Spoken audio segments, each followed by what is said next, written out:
Chapter 2, Clues to Personality, Basic Sources of Data.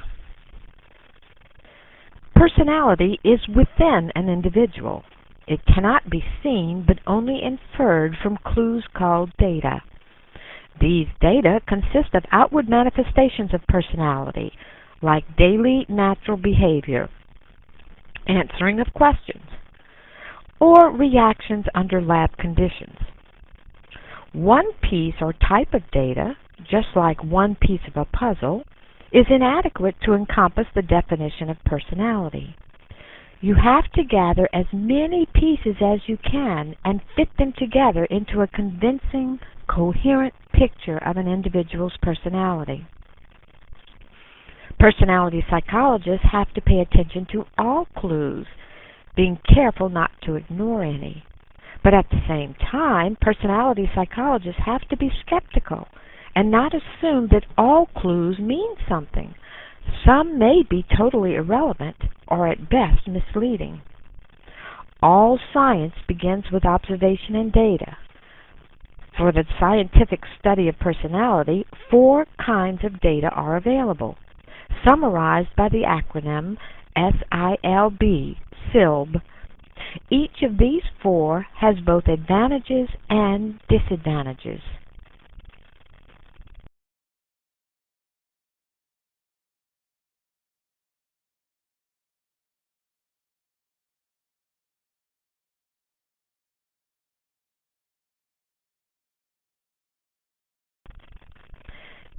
S stands for self-judgments of own personality.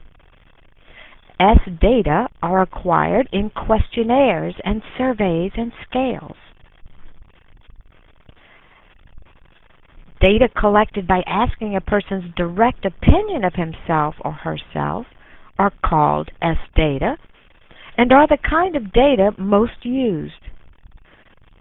They have face validity, meaning they actually seem to measure what they intend to measure. Answers to direct questions are taken at face value. There's no mystery or hidden interpretations.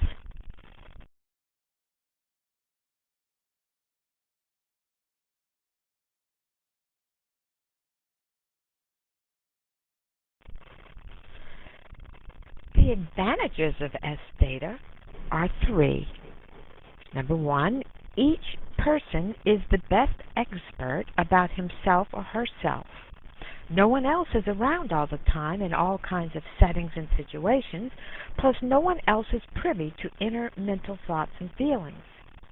The second advantage, S data have a causal force all their own called an expectancy effect. They can make themselves come true.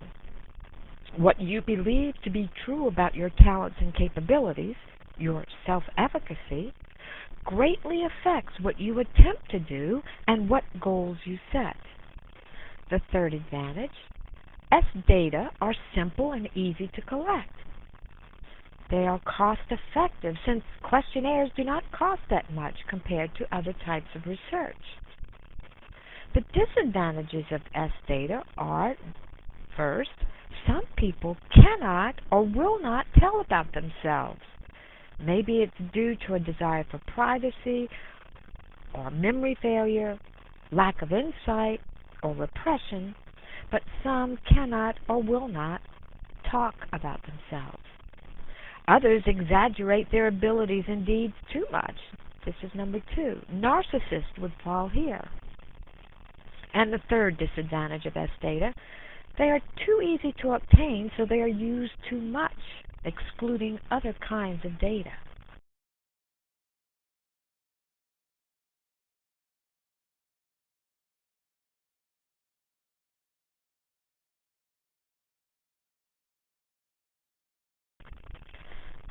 I stands for informant data. I data include judgments of knowledgeable informants about the personality traits of the person being studied. Data acquired by asking friends and known acquaintances about a person are called I data. Letters of recommendation are I data. 4 advantages of I data can be found. Number 1, I data provide a large amount of information. since the informant has seen a person's behavior in numerous and different situations. A second advantage, real-life information is included rather than contrived information, so more relevance to actual personality can be seen. A third advantage, common sense is used by informants. They filter judgments about personality considering the context of the immediate situation and the context of prior behavior. They consider the context of the immediate situation, like, this person is crying. Is it due to a death in the family or to a broken fingernail? This person is furious. Is it due to an unprovoked attack on a child or from an employee being tardy? Informants filter judgments about personality considering the context of prior behavior as well, like whether the behavior or the trait being displayed is in keeping with previous history. Does this person usually become upset easily? Has this person displayed anger or fury before? Is this person usually generous and apologetic? Or is this person really manipulative with ulterior motives when displaying generosity? The fourth advantage of informant data, judgments of people who know the person are important because they have a causal force of their own.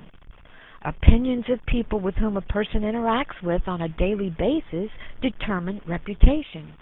And reputation greatly influences expectancies and job opportunities. People really do care what others think, and often these opinions become self-fulfilling due to the expectancy effect.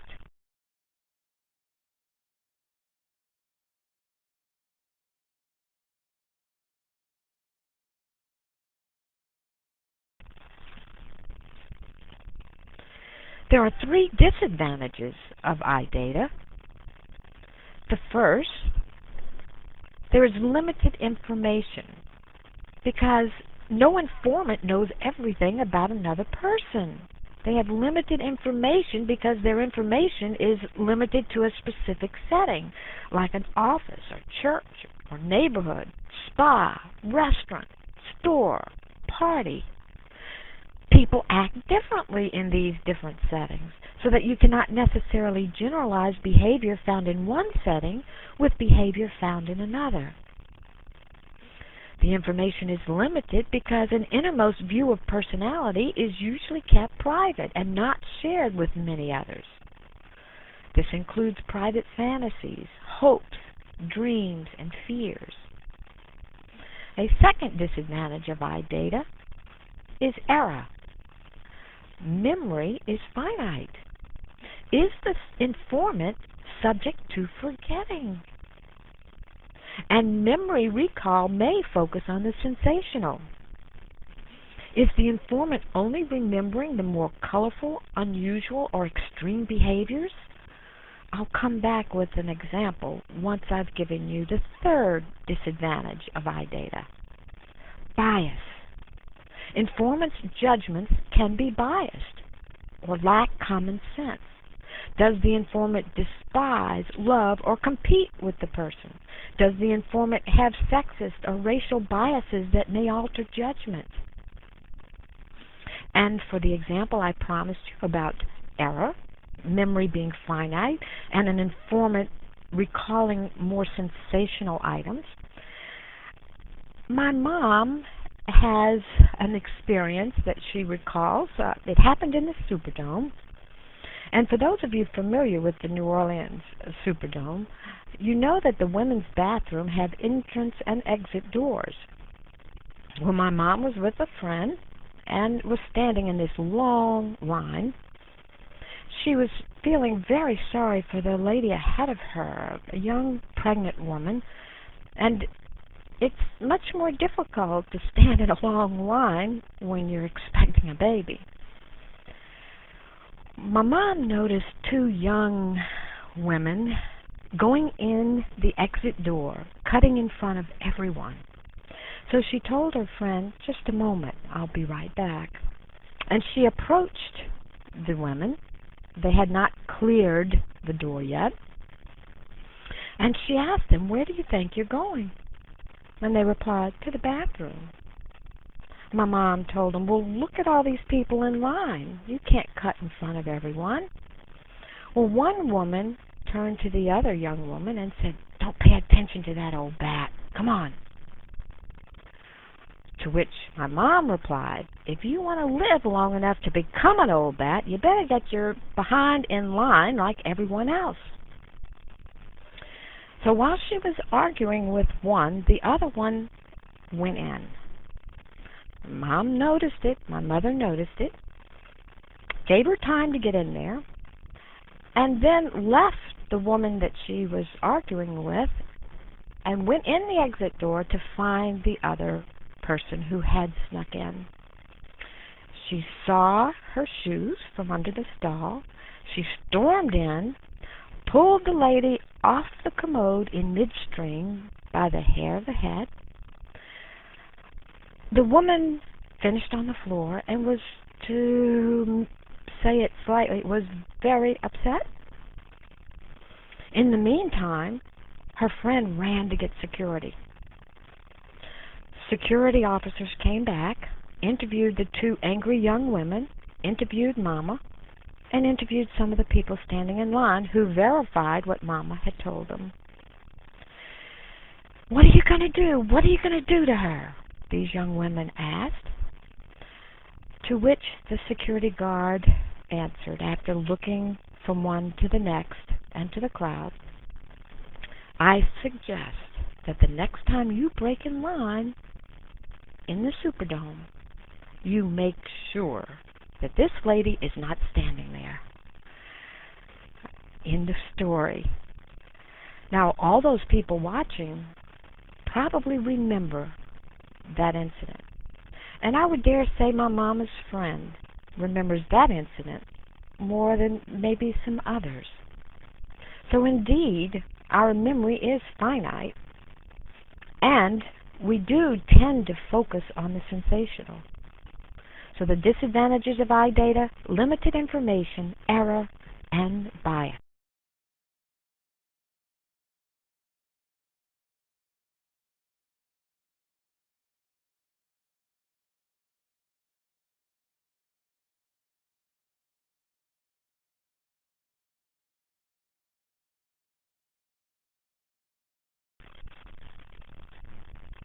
L stands for real life outcome. Being arrested, getting sick, graduating from college, marriage, job, income. Data that describe how a person is doing in life are L data. L data can be obtained from medical records, court documents, tax returns, and by asking the person directly. The advantages of L data: they are intrinsically important. They're psychologically relevant sometimes. Conscientiousness will enable a person to graduate and to stick with a job. The disadvantages of L data: well, they're not always psychologically relevant. L data are not always the result of psychological variables like conscientiousness, dedication, and mental outlook. Other variables like economic opportunity, recession, luck, sanitation, vaccines, viruses, these could very well explain L data. In fact, L data are the result of too many things to be able to be predicted on the basis of psychological variables alone. L data do not reveal much about the psychology of a person.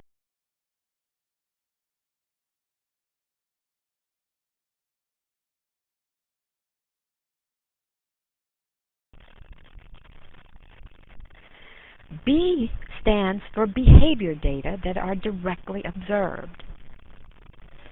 B data refer to that data collected from direct observations in a natural, real-life setting, like one-way mirrors, or a contrived lab testing situation, such as the Rorschach inkblot test, and the MMPI.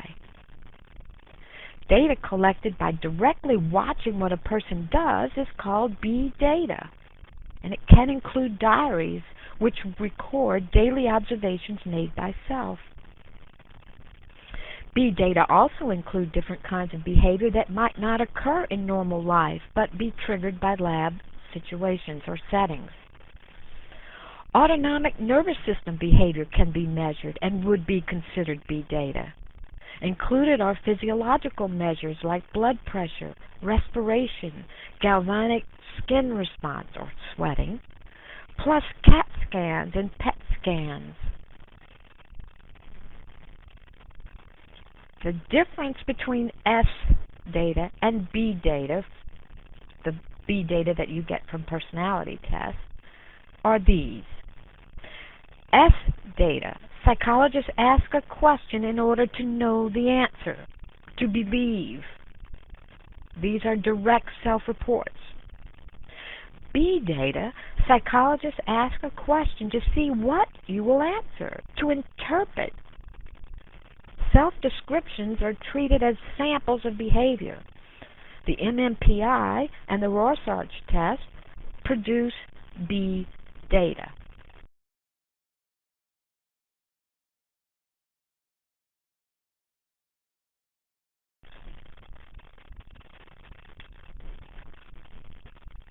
The advantages of B data, well, B data are able to look at many different kinds of behaviors, including those that are latent or hidden. Psychologists can present stimuli not ordinarily encountered. They're objective because B data are obtained through direct observation and are quantified and measured.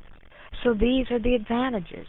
Can look at many different kinds of behavior and are objective and quantifiable. The disadvantages of B data, the psychological meaning is not always clear. B data do not always measure what they claim to measure. For instance, delay time or wait time does not necessarily measure delay of gratification. A child may not find waiting disagreeable, or a child may not like the bait or the offered treat, or a child may have a heightened sense of cooperation and pleasing others. Thus, a child would score higher in wait time if any of this applied, and this would have little to do with the ability to delay gratification.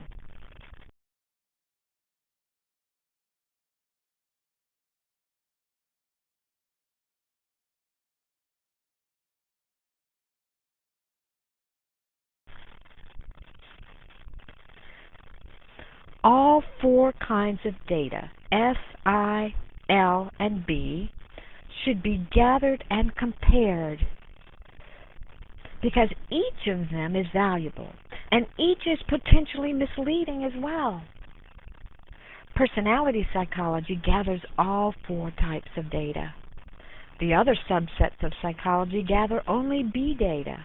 They directly measure some narrow and concrete aspect of behavior. Collecting data and exacting meaning requires research methods, or what we call methodology. Data are the ingredients. Research methods, or methodology, are the recipes. Research methods, or methodology, is not something to avoid or to be afraid of. If you want to know something that you cannot just go look up in a book, what do?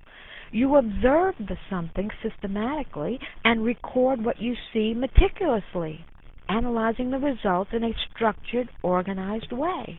This is methodology.